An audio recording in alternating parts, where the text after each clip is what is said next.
Alam nyo bang kahit ombudsman ay hirap makakuha ng salin ng mga congressman? Bakit kaya?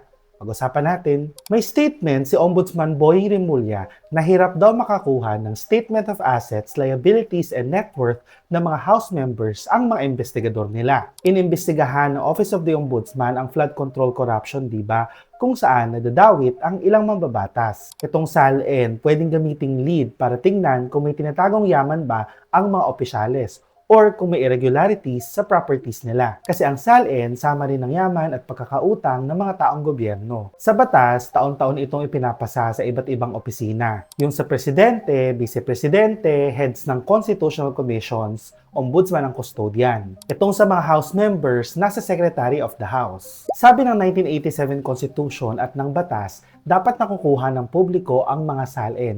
Kasi di ba, lingkod bayan ang mga taong gobyerno. Ang reality, ang mga salin lang sa Office of the Ombudsman ang madaling makuha. Yung sa iba, ang siste ay ire-request mo sa custodian nila.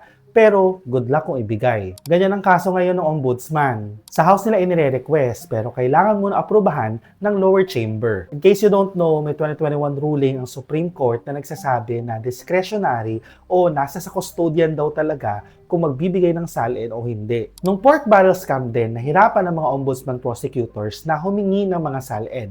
So, history repeats itself ba? Tingnan natin kung magbabago ang kalakaran, kung uubra ang convincing powers ni Ombudsman Rimulya. Kasi totoo naman, importanteng makuha ng Ombudsman ang mga salin para mapabilis ang investigasyon at makasuhan ang dapat makasuhan. I am Jairo Bolledo. For more of these, please download the Rappler Communities app and join the Justice and Crime channel.